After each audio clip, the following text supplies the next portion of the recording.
Thank you very much, Lisbeth. Welcome everyone, colleagues, people of the audience.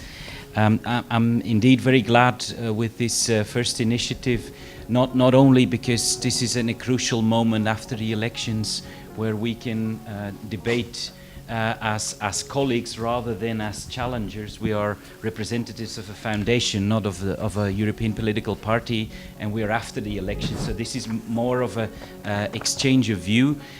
We will not be agreeing on all elements of what will be brought forward, but I think this will be an enriching moment, or at least I hope.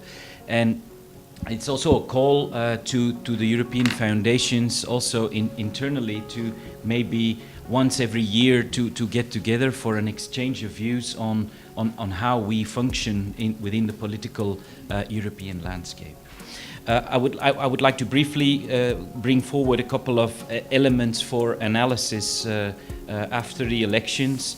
It were very important elections. Elections are always important for democracy, but I think European citizens voted now for a new parliament, but they do that on a moment when we had a couple of years of economic crisis, and where we were discussing on exit strategies of this crisis.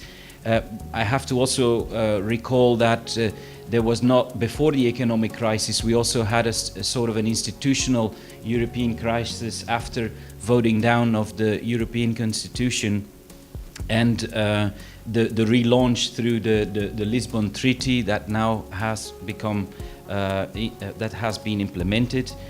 It was also an attempt, this election, for the European Parliament as an institute to regain more powers and to show itself more in the European landscape.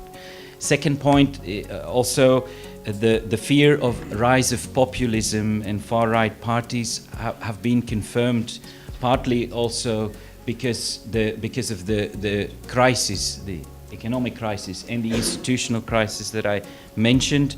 I think we will later on discuss that this will have as an effect that the platform for pro-European policy and democratic policy has become more narrow, and that compromises to be made over the different political family divide lines will be even more important than they were before. And in European politics, we know that this has always been very different with national politics. In Europe, there is more a tradition of cooperation and working with different political families in finding compromises, and I think the platform to that has become more narrow.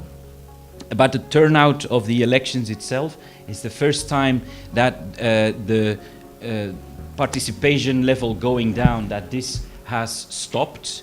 I think overall there is now 0.9% only that the participation level on average improved again. I think this is a first good sign, but we are far from reaching levels of a respectable, true European democracy. And I think we should be working on that more. And to conclude with the fourth and last element, the new thing about these elections were what they call in German the Spitzenkandidaten. It was also a new small step, in my personal view, towards a better and a more European democratic system. But I think there are a lot of shortcomings as well. There is no electoral law, there is no electoral circumscription, there are no transnational lists. So it's very difficult also to read the results. To compare the results is even impossible.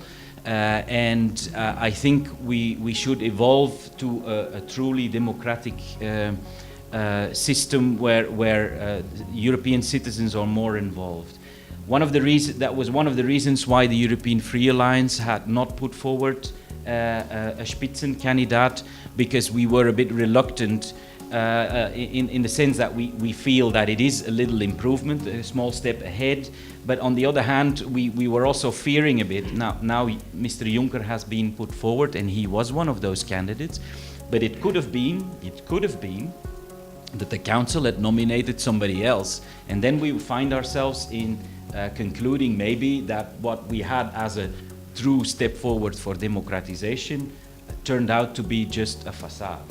So we were a bit reluctant. I don't know what my party will take as a stand in the future in the foundation on the future of this process, but it is a challenge in any case. Thank you.